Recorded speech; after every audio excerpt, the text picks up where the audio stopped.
I'm not so willing to jump down and say like, oh well, just because they're bad people and have done bad things that they deserve all this stuff, because then it just turns into a contest of who's going to outlive who. You can either turn them to your side and open up their mind and make it easy for them to step a more righteous path, or you can force them through it. I don't think you can ever force anyone on a good path. No, and I don't think so either. Yeah. Just building off of what you said, I think it's very important to not forgive people too quickly. Like, I think you need to look for remorse first. Yeah, and I think it's beyond the scope of this episode to continue this conversation much further. No, I think we can solve it right now. Hello there. You found the lost Holocron, an ancient artifact of lore and legends from a galaxy far, far away. Each transmission of the lost Holocron, we will join you in an episodic adventure of media from the Star Wars universe. We will be your guides. Tim, why are you doing the Macarena? Because I am Knuff. I'm inspired by Tim. I'm gonna build the lawnmower. My name's Kyle.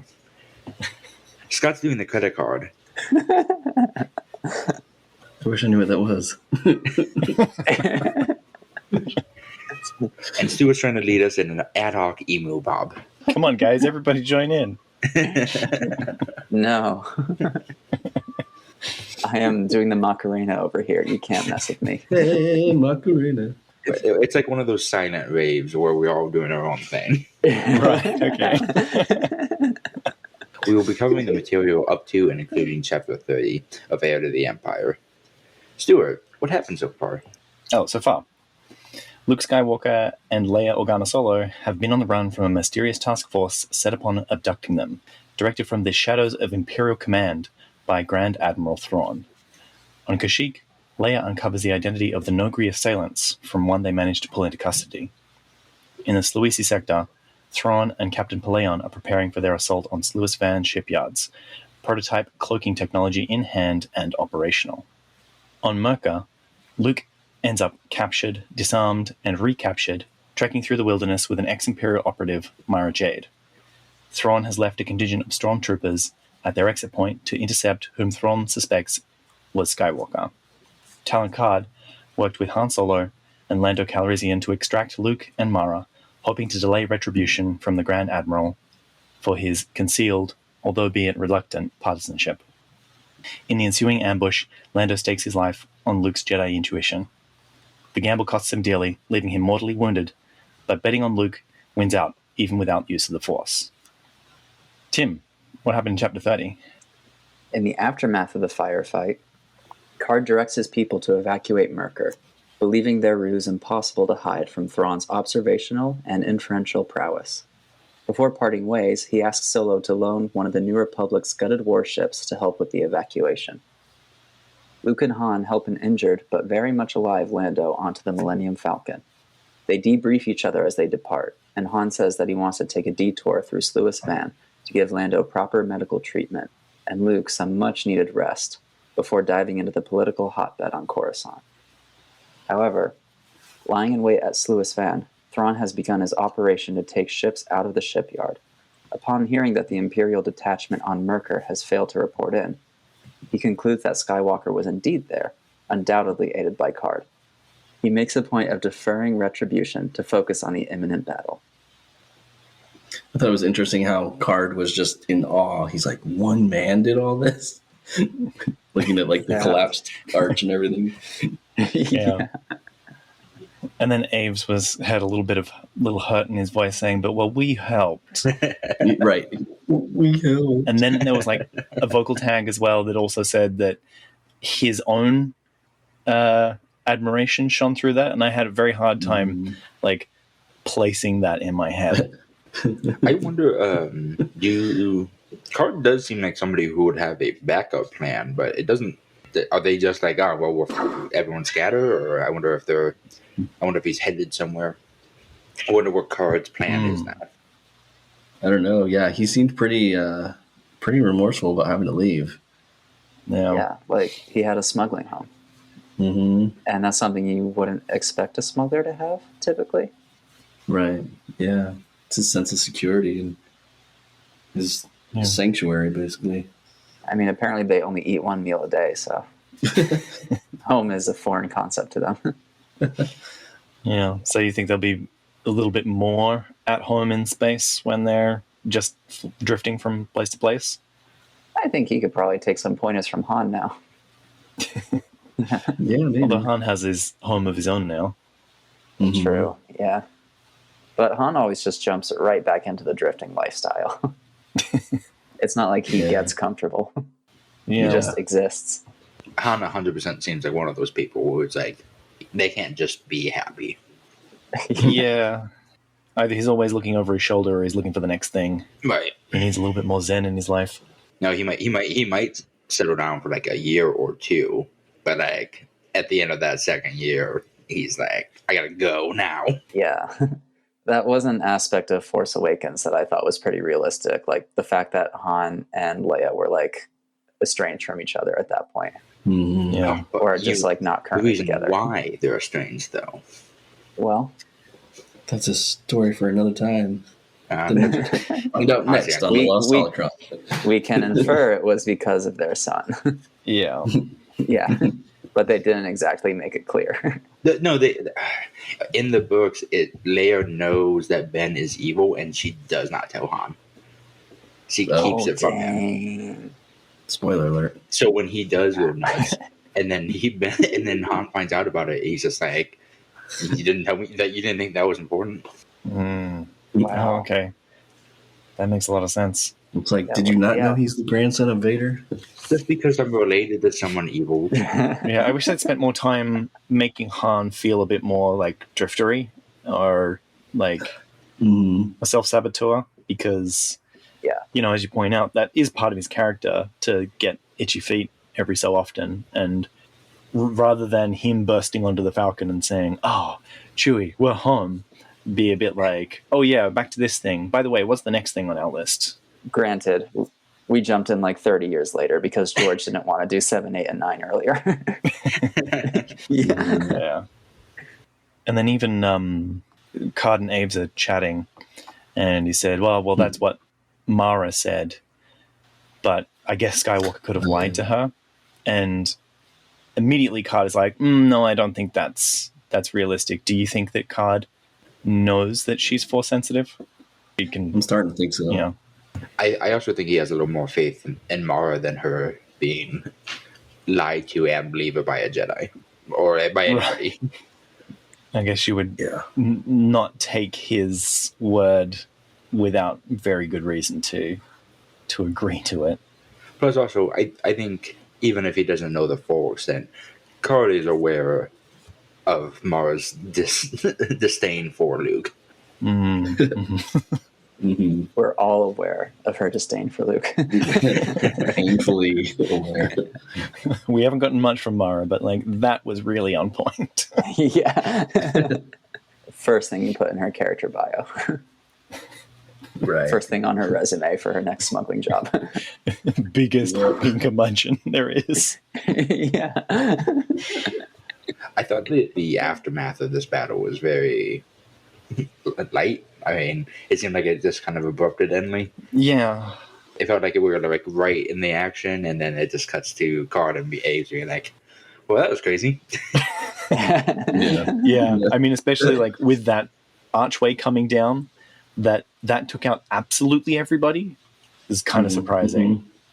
Well, then they were saying that there could be a couple unaccounted chariots and other There's some stragglers somewhere, you know. stragglers and such. But it's funny that Han was like, he's like, yeah, maybe they just wanted to like disappear instead of reporting to Thrawn that they fucked up, and then to the Grand Admiral. And then Luke's like, wait, there's another Grand Admiral? I thought we accounted for all of them. And Oh, yeah. Han's like, yeah, I thought we did too. Yeah. I'm wondering, I don't know. I'm kind of wondering if a lot of, I don't know. Do you guys think that a lot of the Imperial forces knew about Thrawn to an extent, like the greater, or maybe like his smaller, like branch? I think he was definitely kept quiet, I think so too. especially because they already weren't a fan of non-human or human races. Right. That's kind of where I'm going, because I think that Palpatine probably would have kind of kept him in the shadows because he was not human. Not that he doubted his abilities. I think maybe he just wanted to kind of use his talent in the shadows rather than like in front of everybody, I guess. I think certainly during the Imperial era that would have been the case, but do you think that's still the case right now? Do you think the troops that are directly under him know about him? I don't think so. Because if not, that would kind of give a bit more credence to, as you said, they don't want to report back to high command because they're afraid of being killed or whatnot. Because I kind of had that thought of like, oh, but Thrawn doesn't seem like the Vader type to punish with death failure. Oh yeah, didn't he kill somebody? But he did kill that one. He did kill that one officer. He had Rogue like basically snap his neck or whatever. Yeah, but I think that was because the guy refused to like learn anything from his mistake. Oh, that's true. Yeah. He kept giving excuses. I wouldn't report back to Zahn. I know exactly what he was going to do. I'm out. Yeah. I guess I'm a rebel now. Yeah. You mean I can go hunt Vonskas in the forest? Count me in. Yeah. Yeah. But I mean, I think that even if Thrawn wouldn't do anything to them immediately, they wouldn't know that. You know, they would probably just assume, oh, he's the Grand Admiral, so of course he's going to punish us somehow. Yeah. I not guess so. Because like I was thinking that now, just that if he is using a different, what do you call that? Not disciplinary method. Disciplinary. So if he's using a different disciplinary method to the other Imperial factions, that's not immediately obvious to the people who are under threat of disciplinary action. So while Thrawn might treat them differently, from the bottom, it's hard to know if I report to my captain, am I going to be killed? Or, maybe that part of of Thrawn's message hasn't been disseminated well enough to through Imperial ranks.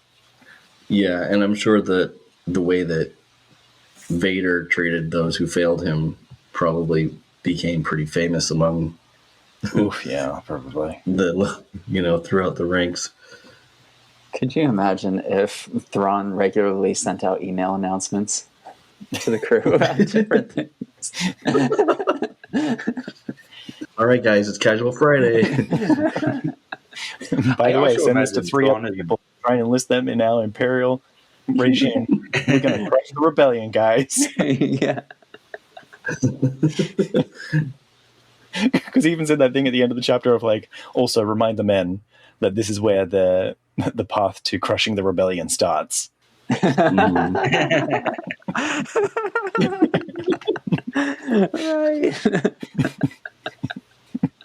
He totally has Pellaeon send out like company-wide emails. That reminds me of the last time you said that is Zap Brannigan that really colored my picture of reading him this time. Yeah, he probably views it as important for morale, though. I would hate, I already hate having my boss watch what I'm doing at work. I cannot imagine if my boss also had blue skin and glowing red eyes watching what I do at work. Yeah. Oh my god, I can't imagine working at my computer at work and then suddenly I just see like 2 glowing red dots on my computer screen. God. It is also to be said, though. I mean, I do still have the theory that anyone who is currently with the Empire is because they have no other option right now. So maybe they would. Maybe they would just go back to Thrawn. Yeah. Maybe Thrawn also focuses on a semi-decent work environment because of that, too. Yeah. Wasn't it described in the first chapter that everything's kind of like winky? Everything's like it looks like the Empire, but it's like a little, just a little off. It's like the Empire that you order off of Wish.com. Exactly. Everybody's cosplaying. Hey, that's the First Order. Right? Yeah. That's the Temu Empire. I don't think I understand that reference. It's like even worse than Wish. Oh. So yeah, when Luke and Han finally get off world, I like the way that they were describing how Luke finally he was like reinvigorated with the Force, kind of the way they were describing that. I thought that was kind of cool. Yeah, I liked how that was described too. It was like a little understated. It was a little understated, but it was kind of an interesting little bit of a visual. That's what I liked about it. Yeah. And he described it as like being able to see again after being blinded, and Han's like, "Oh yeah, I know what that's like," and yeah, being in Jabba's palace. Yeah. And then I liked how Luke was like, "Hey, I forgot to say, but thanks for rescuing me." And then Han was like, "Oh, I forgot to say it, but you look like shit." Yeah. Oh, I loved that saying. You look like something the Prim dragged in. Yeah. Yeah, that was a very good Star Wars saying. Yeah. Yeah. Yeah, I got it here. Luke felt a surge of awareness and strength filled him, as if he were waking up from a deep sleep, or stepping from a dark room into the light, or suddenly understanding the universe again. The Force again was with him. Yeah. That was really well done. Yeah, I liked that understanding the universe part. I thought that was pretty interesting. Yeah, everything just suddenly makes sense. Yeah, I feel like that's kind of what it would be, and I think Tim in KOTOR 2, you get a couple of descriptions of like what is it like to be without the Force after having seen it, or what is it like to have the Force, and I felt like that was really reminiscent of those lines. What did you tell the handmaiden when she asked you what it's like? I tried all the options. You did? Which one's your favorite? Yeah. Which one do you gravitate towards? Oh man, I'll have to Google these, but wasn't there one about standing on top of a mountain? I think there was, yeah. The one I gravitate towards is like, imagine hearing the heartbeat of the galaxy for the first time. Oh yeah, that's a good one. Must be nice to be able to hit KOTOR too. Get on it, Kyle. One day I'll have time when I'm not conspiracy theorying or being crushed by work. Oh. Yeah, one day I'll finish KOTOR 1. You can skip ahead to 2. Okay. Yeah, please do. Just go straight to KOTOR 2. Yeah. Yeah, I would like to say that to everyone here and our listeners. You can totally just go right to KOTOR 2. They catch you up. Yeah. And the stories aren't interconnected, just the lore. Yeah. What about gameplay? Is it worth... Same gameplay. Okay, cool. But KOTOR 2 has a lot of quality of life improvements and also crafting. Oh. Isn't KOTOR like significantly shorter though? Yes. KOTOR 2 is pretty long. Yeah, it is pretty long. Oh, KOTOR 2 is longer? The first one shorter? Yeah, the first one is noticeably shorter. Or was it the other way around? Okay. So it's a fully fleshed out finished game? No, it's a big one. Please, Kyle, don't make it answer that question. Hangar controls workbench lab station. No, where is it? Handmaiden. Aha. Okay, here we go. Before you go, Exile, question to you, if I may ask. You have touched the Force. What does it feel like? It is a difficult thing to describe. Please, I wish to know. The 4 options you get are imagine awakening and hearing the heartbeat of the galaxy for the first time. That's me. Which is the one that you just mentioned. 2, it is like a current that passes through you and carries you with it to all the places it touches. That's a good one too. Yeah. Number 3, the warmth of the sun without the glare. You can feel its light and its heat, but there is no harshness to it. I always really liked that one as well. And number 4, it is so many things, yet you know it when you feel it without question. That's the Christian answer.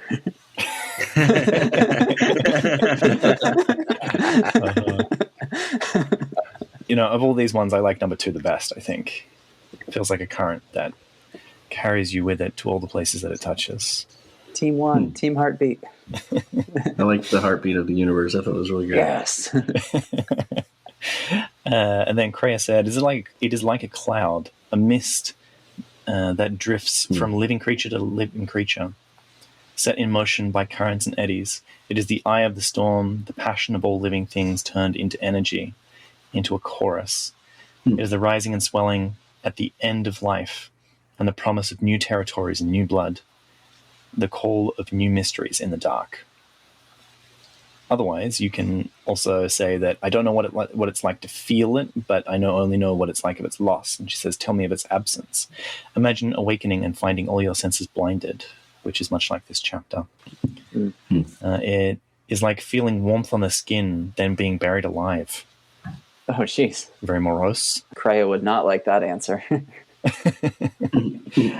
An echo forever traveling inside you until the end of your days. And it is something you struggle to recall, yet forever forgotten.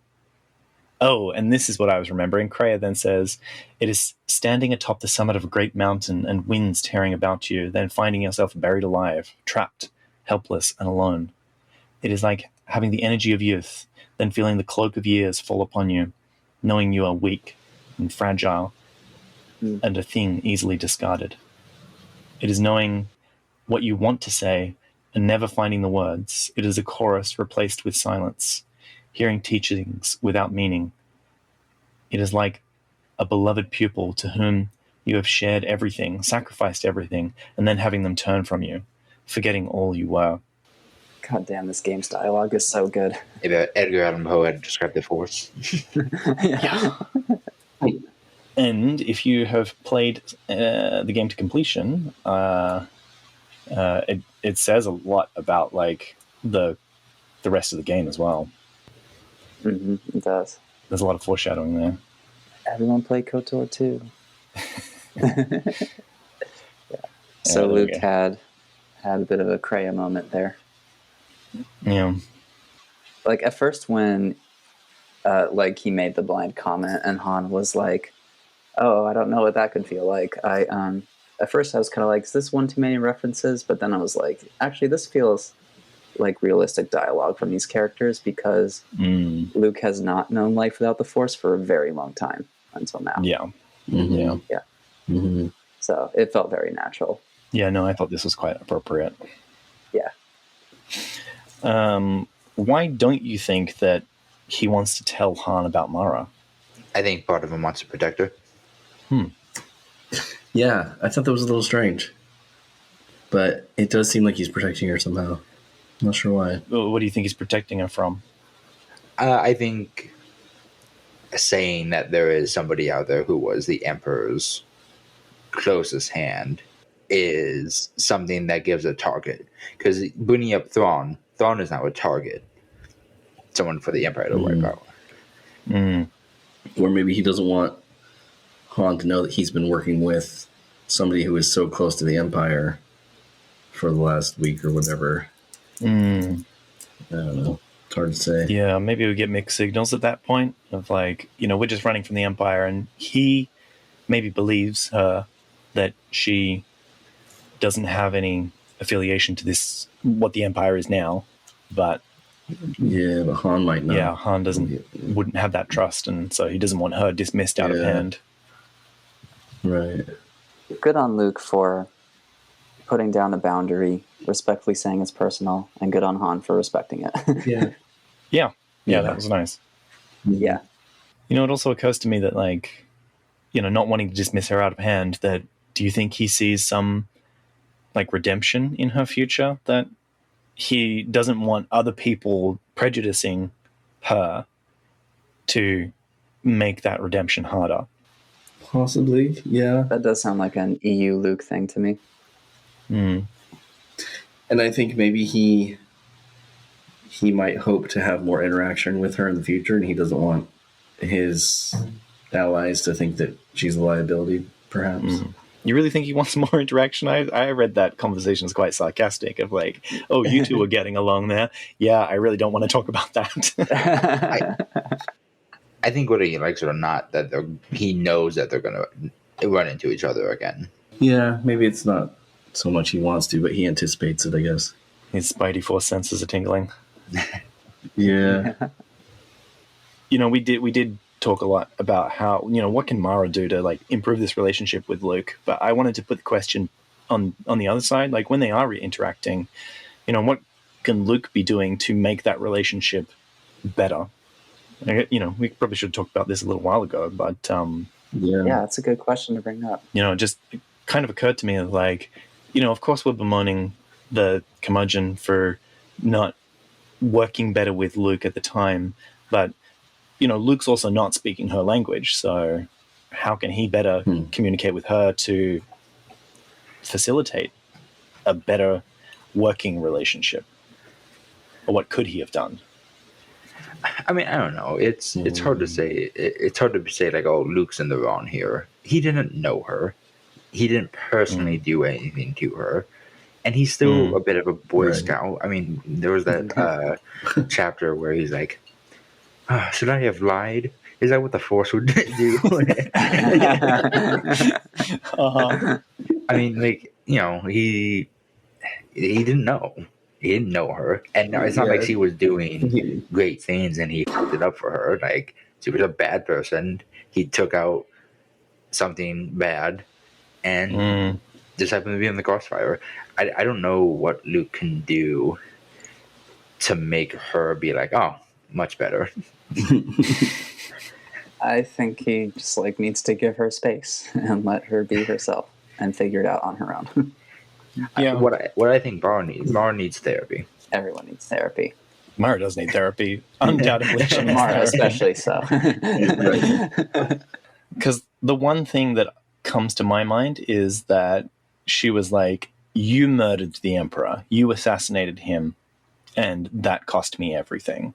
And Luke's just there, shrugging, going that wasn't me, that was Vader. I didn't do anything. But he is 100% culpable in the disposition of the Emperor.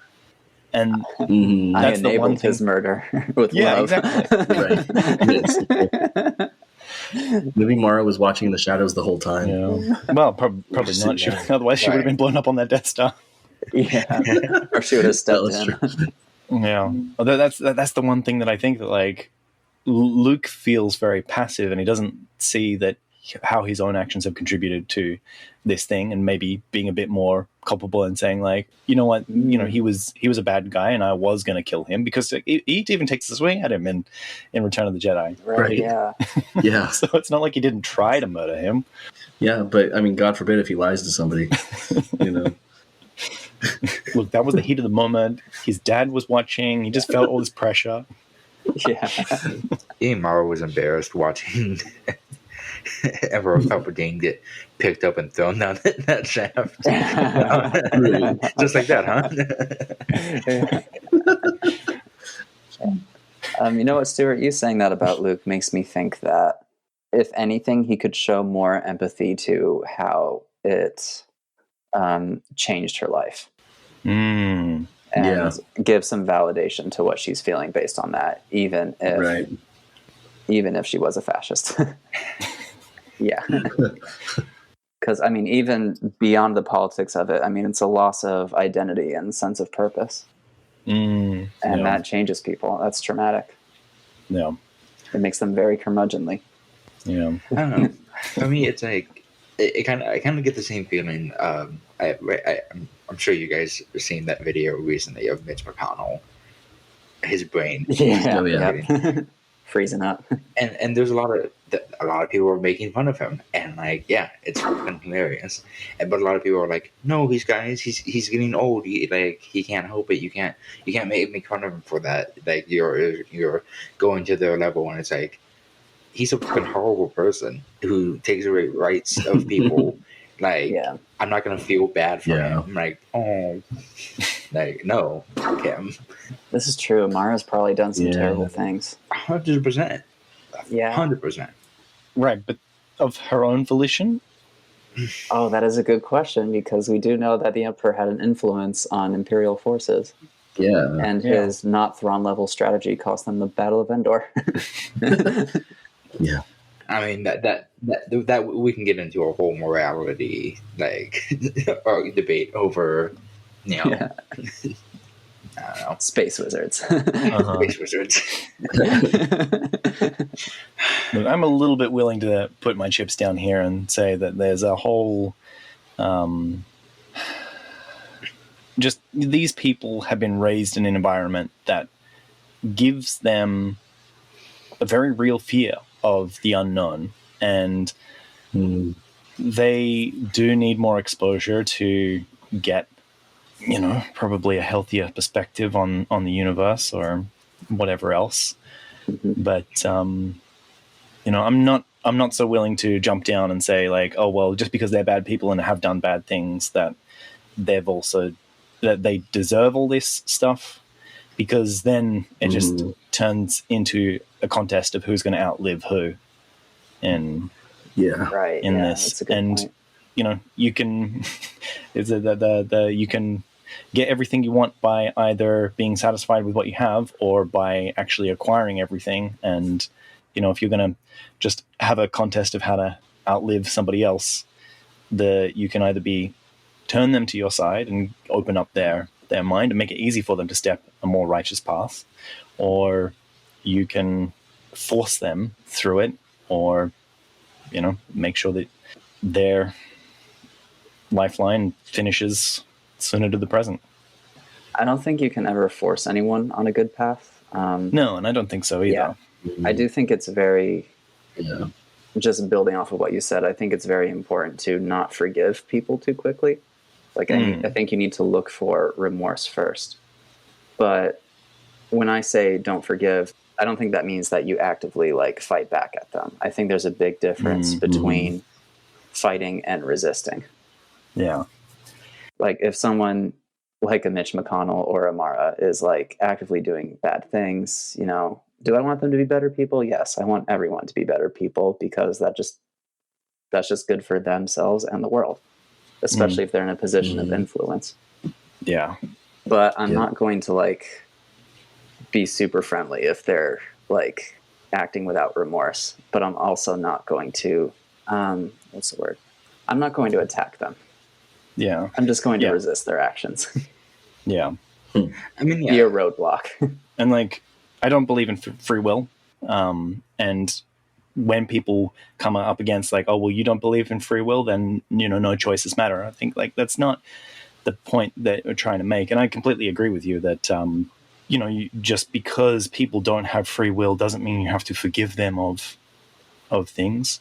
You just have to acknowledge that, that they can't help but have acted in a particular way, and you need to set up the reward structure of the future to encourage them down a better path, because they live within a particular incentive structure that creates these habits. Yes. Yeah.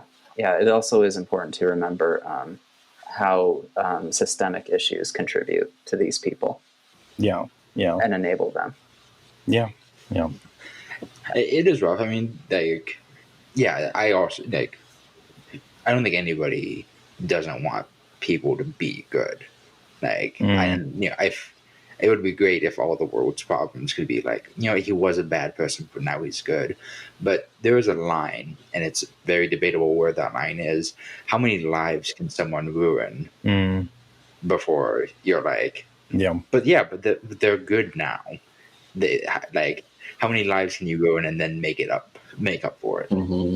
Yeah. Right. I mean, what if Vader hadn't been killed on the Death Star and he had been redeemed by Luke? Nobody would accept him. Right. Even if... Think of all the young man's alone. How many children and families he's destroyed. Yeah. You can't just get people to be he's great now. I think a big example of this is Negan in The Walking Dead.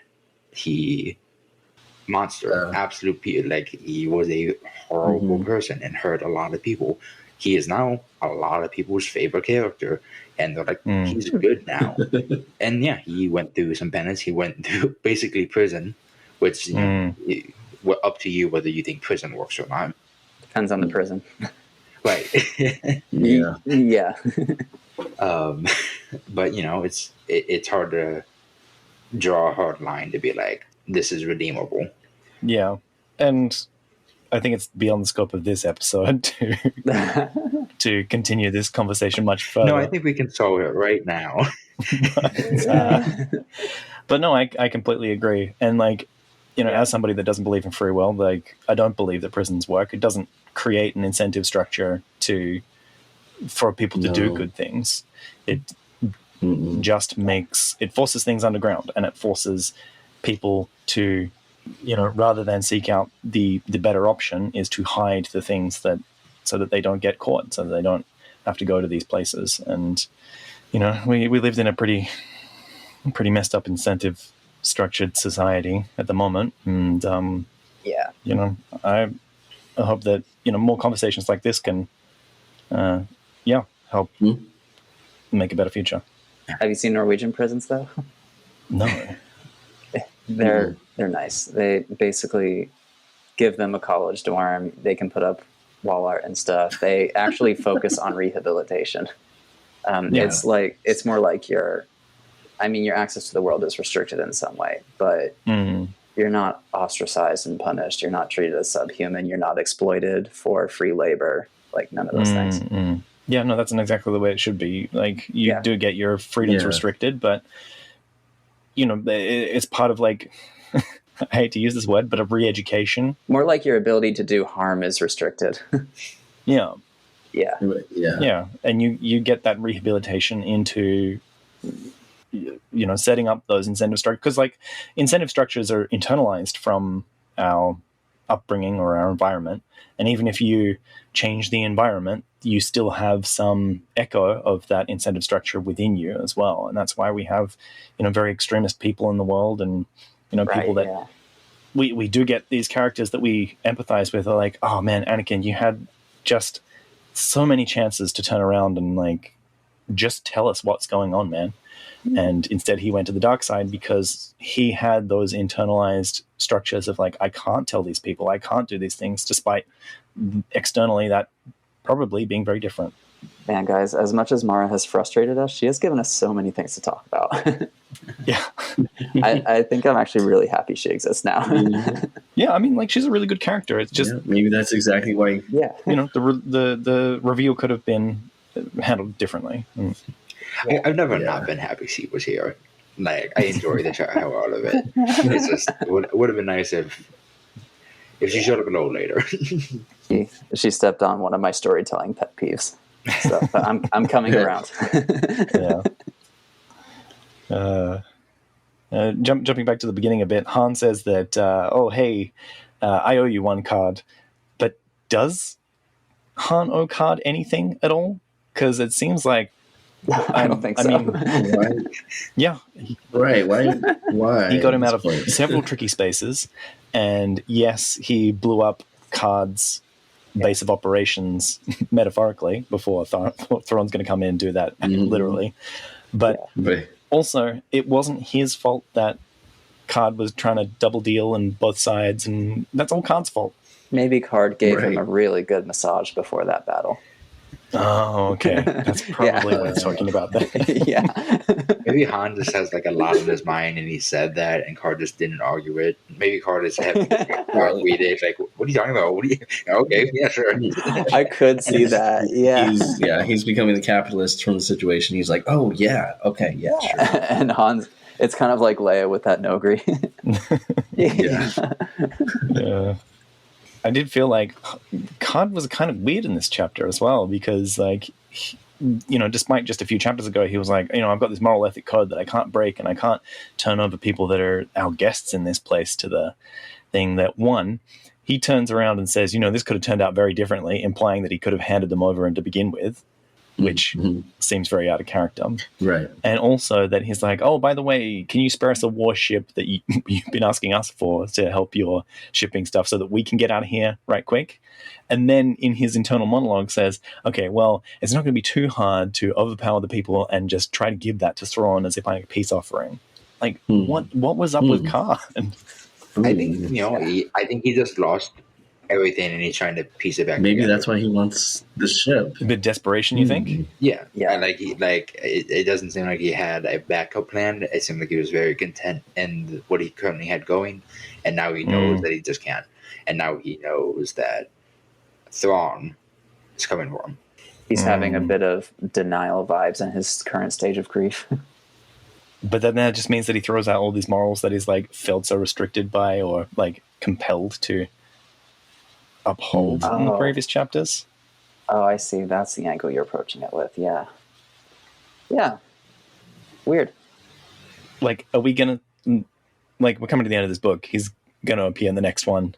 Are we going to meet him 3 months down the track and he's totally reformed his life, but he's still this capitalist min-maxer with different moral structure going, this is going to be the thing that works this time? No, now he's a neoliberal. I think he's going to start an underground lizard fighting league. What if he started selling a salamiri? Or Vonskers. Oh, wait, he can't go back to his source. Never mind. Oh my god, how many salamiri do you think he grabs in the evacuation? Maybe that's what he needs the calamari ship for, so he can just pilot 4 lizards. Or what if he does like a mercenary service where he's like, oh, you got some Jedi in your battle? I will camp this amount of distance away for the salamiri to cancel them out. That is the other thing, is that this seems like a very chill evacuation for it to be like, hey, can you go get a ship and then bring it back so we can evacuate? It seems kind of weird. Like, how far away is the Sluis Van as well? Because it seems like obviously it's going to be closer than going right to the core of to Coruscant. Yeah. But like, is it a week's trip away? Is it a day's trip away? Yeah. I mean, I don't think it's so far because they were talking about Lando getting help there, I think, right? Yeah. How injured is he? Because yeah. I mean, he took a blast to the shoulder, so is it the shoulder? I mean, the only thing you have to worry about your shoulder is like the artery, but there's not like any internal organs in your shoulder, so it's like it's not like it doesn't seem like it's a serious wound. And he took a blaster hit, right? Yeah. So just a blaster. Would have gotten cauterized, but then again, you also don't want an artery to be disconnected. Yeah, he's going to lose an arm. Yeah, well, it sounds like he took some shrapnel as well, but not anything too bad. Yeah. Like some splinters or something.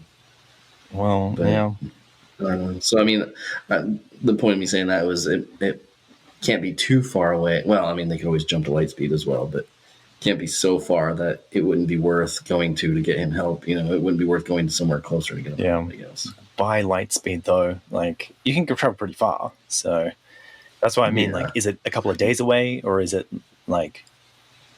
Because it's got to be a couple of days, right? If it's closer than Coruscant, Coruscant's going to take a week or 2, maybe. And I guess that's the one thing that I feel a little bit off about that could have been better explained in the book, is like having the sense of distance of like, we know that Thrawn is preparing to attack Sluis Van, and we didn't think that they were going to make it to Sluis Van. We thought that there was just going to be Wedge fighting off all the Imperials. But it turns out that that's just a layover. So that being a little clearer about galactic distances would probably be... Check out this expanded universe galaxy map. So Coruscant is in the center, of course, but towards the bottom you'll find Sluis Van. I'm currently looking for Myrkr. Oh yeah, I have a book with this map. Yeah. Towards the bottom is Sluis Van. In the mid-rim? It's near Dagobah and Utapau. Do you have a grid coordinate for that? Oh, yes. Dagobah, I can. It's M19. M19, okay. Okay, Dagobah, Utapau. Sluis Van. Oh yeah, it's like right next to Dagobah. Yeah. Because that makes a lot more sense about, like, we've been to Dagobah in this. Yes. Although I have heard these maps are like extremely suspect and change dramatically depending on the media that's depicting these events. And right, it seems like there's so many different interpretations as to like where things are. Yeah, and like I don't think a map particularly has to be that accurate across the media. It just has to be better described within the particular thing, because it's got to be further out from the core than Sluis Van, so it's not on this map probably. Another thing, we're only seeing the distance represented in 2 axes. True. Right. Where's Myrkr? Interesting. Where's I wonder if we can find Jormark. Grid square N7 apparently. Really? N7. Oh, there's Wayland. Oh, wait. What the heck? Yeah, there's Wayland. I found Myrkr right by Wayland. Yeah, Wayland and Myrkr are on top of each other, but that is definitely not on the way to Yeah. Coruscant. So they're making a stop on the other side of the galaxy to Sluis Van. Wait, is that Myrkr or is that like... Yeah, My eyes read Myrkr. That's- Yeah. Myrkr, Wayland, Plu, Null, Taris, Terrace! Yeah. Hey, R.I.P. Mandalore. So that's all in the galactic neighborhood. So that's why I'm saying, like, it doesn't actually matter what this map says, because, you know, these media probably didn't have those maps at that point, and like, you know, you're just trying to tell a story for the sake of storytelling. And if in this book it was more clear that these places were like a couple thousand light years away rather than tens of thousands of light years away, that, okay, cool, we've got some dramatic tension, because are they going to actually stop off there or not? Yeah. But if we'd looked at this map, you know, a while ago, Yeah. we would have said, yeah, there's no way that they're going from Myrkr all the way to Sluis Van. One advantage of Disney canon, we can have more reliable maps. Yeah. Because they pay attention to those things now. Right. Yeah, maybe. But also, like, I prefer the Legend of Zelda way of storytelling, of like, these things jump across the map with each iteration of the game, and it's like they sometimes overlap, they sometimes have like been completely tile swapped, and like there's just this really soft history, or the soft lore in Legend of Zelda. I do like universes like that, like the Mad Max movies as well. Oh, really? Yeah, extremely soft lore. The softest lore. Yeah, and I think that is a certain kind of world building that I would accept in Star Wars. That, like, yeah, you know, basically it's in the mid rim, outer rim, in the, you know, east-west quadrant or whatever. Yeah. But each story is telling their own myth, in a sense, and it is internally consistent, but only vaguely maps onto the rest of the Pantheon. So, We have a whole set of other characters to discuss. oh, do we? Yes. Thrawn and Pellaeon are in this chapter. Ooh, Yeah. We talked about it a little bit. we've given some respectable attention. Was there something more that you want to say about him, Jim? Yeah, I mean, it just hit me this chapter how like smart it is to have Pellaeon be a character that's more along in his age, because I think it makes it easier to empathize with him as someone who's like longing for the way the Empire used to be. Yeah. Back in the No. good old days. Yeah, exactly. And I think it also gives some extra motivation to him as a villain, because I feel like he hasn't felt like much of a villain character this whole time. He's just been like Thrawn's boy. Yeah. basically. I mean, Yeah. we did talk about that before. Like, he doesn't seem to have his own motivations. He's very happy in his, Right. you know, middle management job. Yeah, exactly. Yeah. But no, that's just another thing about him that I noticed this chapter. So, do you think he's like actively aspiring to be like on Thrawn's level? I don't think so, because like he definitely feels like Thrawn is beyond him in some way, and I don't feel like he's displayed ambition or like, I want to be the next Grand Admiral, or, you know, he's happy to be under him and run the ship how he wants to run the ship, but in service to somebody else's overarching plans. I think at first I thought he was kind of like seeing Thrawn as more of a mentor, but now I think he's kind of like wanting to do his own thing, like remain as captain, I guess. Stick to his old ways of being like an Imperial captain, I guess. I wonder if he's kind of like, thank God this guy's in charge. Yeah. Right. Yeah, he's gonna go down with the ship, not me. Yeah. Even though Pellaeon's the captain. Yeah. I kind of think of him as like an employee who really cares about his workplace and has seen some poor management and is now relieved there's good management for the workplace. Yeah, I get that feeling Yeah, from him too, I can see because that. like, if Thrawn wasn't there, he would probably just be I don't know, keeping his territory and just staying the course rather than having any ambitious, reachings into other sectors to try and expand Imperial control or even reclaim Imperial territory from the New Republic. Mm-hmm. I wonder if he's going to get an arc like that throughout the rest of the trilogy. That's true. I did mention, what if we see his self-actualization arc? Yeah. Yeah. We're going to find Pellaeon find himself. Yes. Pellaeon needs to learn who Pellaeon is.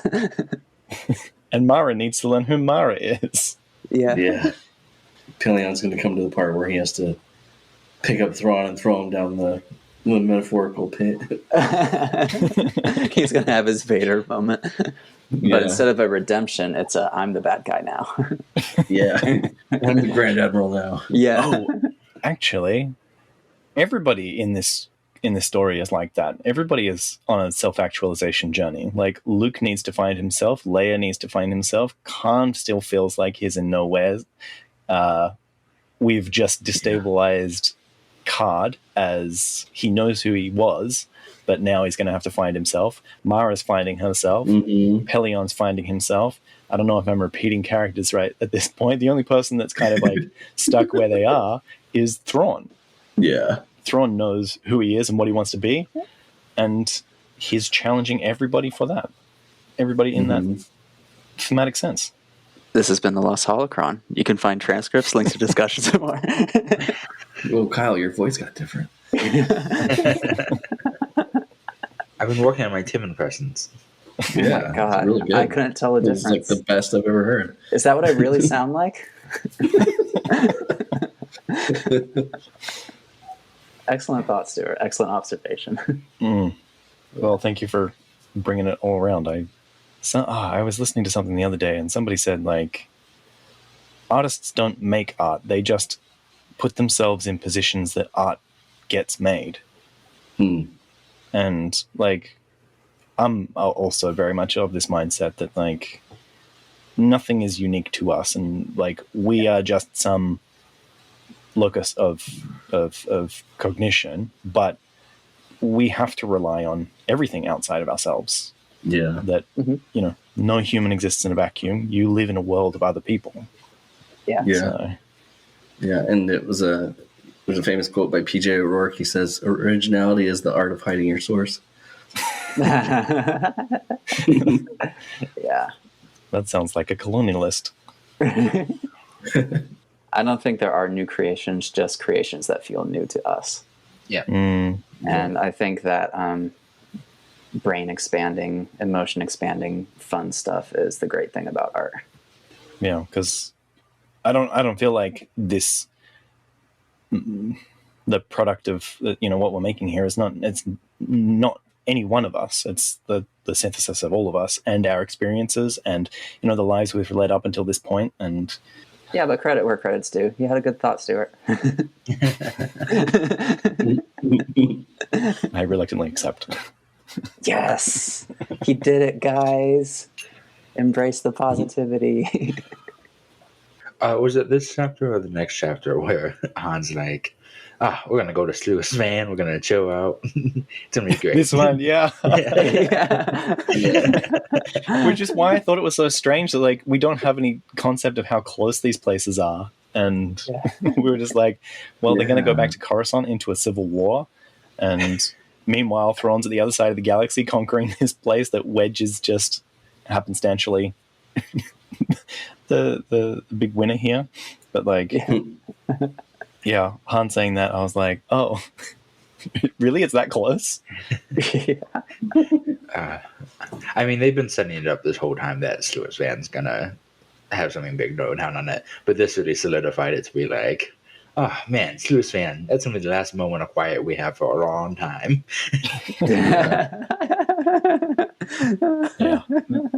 It would have been nice to have a little bit more foreshadowing that was what they were going to say, and then, like, say it outright at this point of, like, oh, yeah, we can finally relax, just chill out while our ships are being worked on, and just, put it out of our minds, the political hot mess that we're going to step into. Oof. Mm-hmm. Yeah, we're stepping back real quick. It almost seemed like Han was excited that there was a Grand Admiral that they had not found. Oh? I think he's kind of excited for the hunt. Ooh. I can see that. He has something to focus his stress onto now. Nice. Yeah. That does feel very Han. I feel like he's the kind of person who has like pretty good instincts. So like he always knows when something's wrong, and he gets most stressed when he doesn't know what it is. And now he knows what it is. So Mm-hmm. Well, I think that it's not that he didn't know what it was. I think it's just that you can't just make an enemy appear out of air to go fight. Like, true, yeah. He has tangible steps now, other than running away. yeah. I don't know if any of you have seen it. There's a movie called The Hunt. Not going too deep in the story, but the main character is fighting back against somebody from this group of people who've captured them and is trying to hunt them, and they've kind of flipped it on them. I've heard of this. Yeah. And at one point, she's with one of the people who are hunting them, and he's like, "There's only like one person left. Why don't you just go home?" And she's like, "Back home, I am a car salesman, and I'm a little meh, so I can't do this at home." So, like, even though she's obviously not having a great time, she's still enjoying the fight. And I feel like that's what Han is doing. I don't think he enjoys being fired at by stormtroopers or being hunted down or being close to death. But I also know that he doesn't like sitting at home. Yeah. Yeah, he seems like the kind who would want to go down in a blaze of glory, not like, rotting in the, in his living room watching reruns of Wheel of Fortune or something.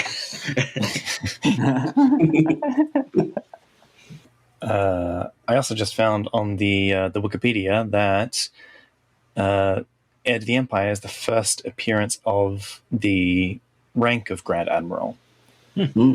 Oh, that's cool. That's interesting. Yeah. Yeah, because I was thinking, I was like, well, who was the Grand Admiral in, A New Hope? Because Tarkin he was like Grand Moff. Yeah. Yeah, okay, so that makes more sense now. And Grand Moff was more of a political point, and like everybody in that boardroom, I think, was Moffs, which are basically the Imperial equivalent of a senator or the lords of the Imperial sectors. So they weren't actually military personnel. Yeah, okay, so it's more of like a governing role or something? Yeah. Okay. I think governors were in charge of planets, and then Moffs were in charge of sectors. I'm not sure who was in between them. And then, of course, you got Grand Moff, and who are in charge of multiple sectors and or super sectors. Yeah. So Moff Tarkin is just like, he's like, what was he in charge of then? Tarkin? Yeah, if he was like a political figure. Oh, he was in charge of a lot. He had quite a distinguished position. Well, if he was more like politically, what would he be more in charge of though? I do like how for the Grand Admiral, it says legally no more than 12 men can hold the rank at one time.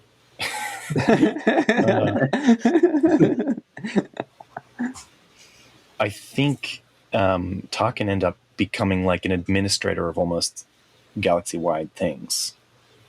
Okay. Because I thought I heard something like he actually kind of ranked higher than Vader. I think so, yeah. Or was that just more of like a political type, not like military, but politically? Politically, he ranked higher than Vader. I feel like a lot of people ranked higher than Vader. Politically, yeah. Yeah. Politically, yeah. Vader just enjoyed a lot of nepotism.